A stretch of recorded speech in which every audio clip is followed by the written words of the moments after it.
Good morning बच्चों। सबसे पहले सर्दियों का समय है, आप अपना विशेष ध्यान रखें, सर्दियों से बचें। आज हम बच्चों निबंध लेखन, ये आपकी बुक में नहीं है। पहले हमने वाक्य लेखन पढ़ा, अनुच्छेद लेखन पढ़ा, वाक्य कैसे बनते हैं, अनुच्छेद कैसे लिखा जाता है, ये हमने सीखा था। पत्र लेखन पढ़ा, पत्र को कैसे लिखा जाता है, इसका फॉर्मेट क्या है। वाक्य बनाना बहुत सरल है, निबंध भी बहुत सरल है। बस इसके कुछ पॉइंट्स हैं जो आपको याद रखने हैं कि निबंध होना कैसा चाहिए।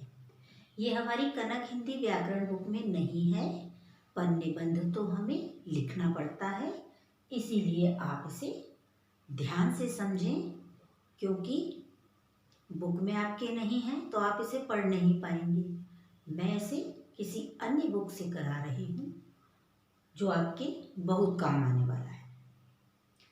निबंध लिखने के लिए बच्चों सबसे पहले एक ज़रूरी बात यह है कि जो भी निबंध क्या होता है कि अपने विचार जो हैं उनको एक सही क्रम में लिखना निबंध कहलाता है।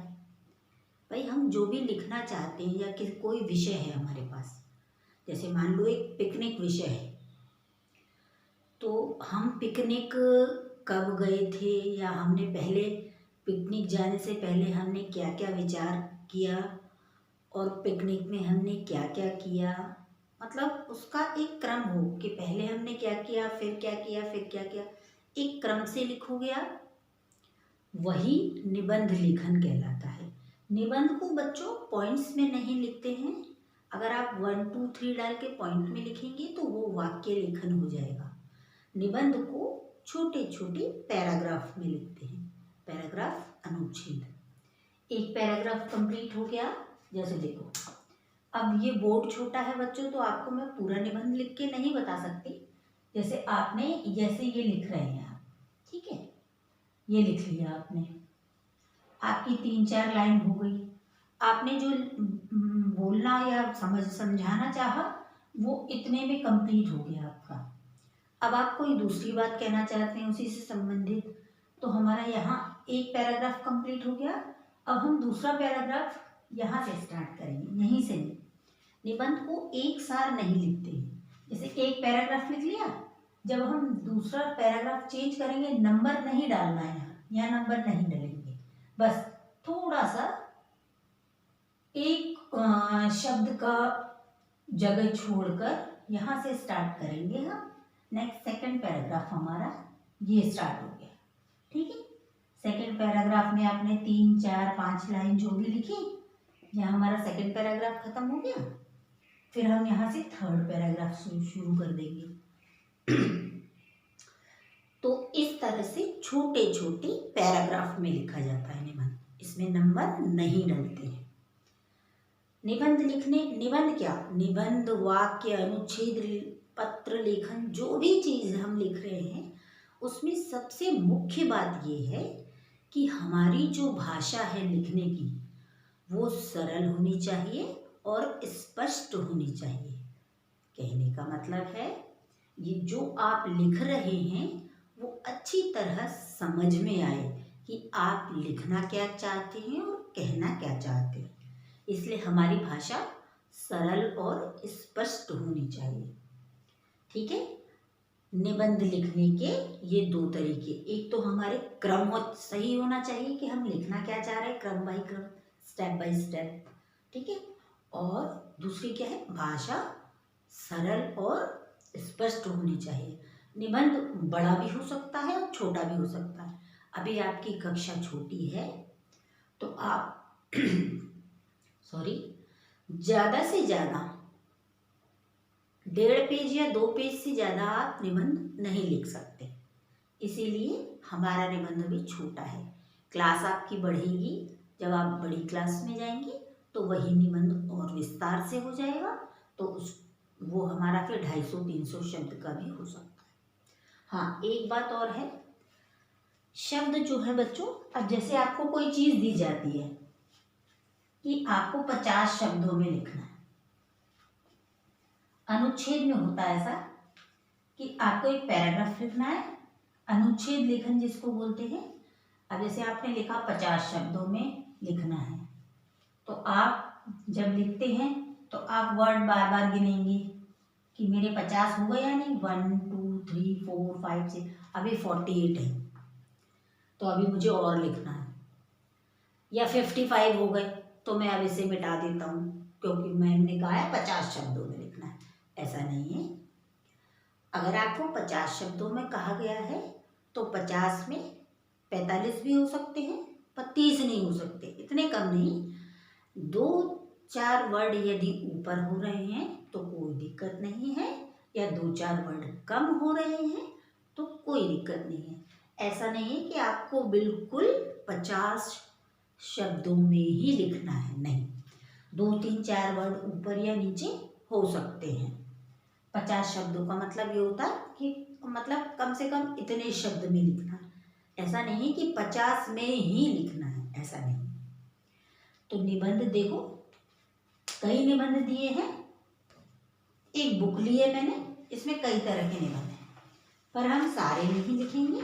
जो मैं असाइनमेंट में आपको निबंध दूंगी आप उसको पहले ध्यान से पढ़िएगा। एक बात और है बच्चों जो आपको बताने की है, निबंध याद नहीं करना है, रटना नहीं है। रटना तो कोई भी चीज़ नहीं है। यदि आपको समझ में नहीं आता है, अभी कुछ दिनों से मैं ये चीज़ नोटिस कर रही हूँ कि आप काम तो कर रहे हैं पर आप वीडियो नहीं देखते हैं। कई बच्चे ऐसे हैं जो वीडियो नहीं देखते हैं। आपने असाइनमेंट में से जो भी काम आया बच्चों, जो भी वर्क आया वो आपने उतार लिया, उससे क्या हुआ, आपने एक नकल कर ली कि जो असाइनमेंट में आया वो देख के आपने कॉपी में लिख लिया। आपको क्या समझ में आया, कुछ नहीं। जब तक आप वीडियो नहीं देखेंगे आपको समझ में ही नहीं आएगा कि ये चीज़ क्या है। यदि आपको पता है कि मैं लिख क्या रहा हूँ, तब भी आप एक बार वीडियो देख लेंगे तो आपके लिए और बेटर होगा, आपको वो चीज़ याद ही नहीं करनी पड़ेगी। याद करने से बढ़िया है आप एक बार 2 बार आप वीडियो देख लें। आपको तब भी समझ में नहीं आता है तो मैं आपको दोबारा समझाने के लिए तैयार हूँ, ठीक है। पर आपको रटना नहीं है किसी चीज़ को। रटने वाली चीज़ आप थोड़ा सा यदि कहीं बीच में भूल गए तो आप सारा कुछ भूल जाएंगे। जिस चीज़ को हम समझ लेते हैं उसे यदि हम भूल भी जाते हैं तो हम उसे अपने शब्दों में लिख सकते हैं। निबंध का भी यही है, आप एक बार 2 बार पढ़ेंगे उसे, फिर अपने शब्दों में लिखने का प्रयास करेंगे। ज़रूरी नहीं है कि मैंने जो दिया है आपको वही आप लिखें, उसको पढ़कर आप उसे अपने शब्दों में भी लिख सकते हैं, ठीक है। तो रटेंगे नहीं, आप पढ़ेंगे बार बार और उसे अपने शब्दों में लिखेंगे। यदि आपको कोई परेशानी है तो आप मुझे पर्सनली भी बोल सकते हैं, मैं आपको तब भी समझाने के लिए तैयार हूँ। या मेरे इतने वीडियोस हैं आपके पास, आपको कोई भी टॉपिक समझ में नहीं आता है तो यूट्यूब से आप वही वीडियो दोबारा देख सकते हैं। अगर उसके बावजूद भी आपको कोई परेशानी है तो आप मुझे पर्सनली कॉल कर सकते हैं और मुझसे उस टॉपिक के बारे में पूछ सकते हैं, ठीक है। तो निबंध बच्चों, इस पे मैं आपको, छोटा बोर्ड है इसलिए आपको समझा नहीं पाऊंगी कि छोटा बोर्ड है, बार बार लिखना पड़ेगा मुझे। मैंने निबंध के कुछ पॉइंट्स बताए हैं। अब जो निबंध मैं आपको लिख के दूंगी बहुत सरल भाषा में होगा, वो आसानी से आपको 1-2 बार पढ़ने में ही याद हो जाएगा, पर आपको उसे पढ़ना है और उसे अगर आप 1-2 पॉइंट्स भूल भी जाते हैं तो आप अपनी भाषा में लिख सकते हैं, ठीक है। तो निबंध लिखने के कुछ पॉइंट्स जो मैंने बताया उसे ध्यान में रखते हुए आप इसे याद करेंगे। अब मैं जैसे पहले 2 दिन में बच्चों, पहले एक टॉपिक पे निबंध दूंगी आपको, दूसरे दिन दूसरे टॉपिक पे, तो उसे अच्छे से पढ़ेंगे। आप पहले कॉपी में उतारेंगे, अच्छे से पढ़ेंगे, फिर आप कॉपी में उसको लिख कर उसका प्रयास करेंगे, धन्यवाद।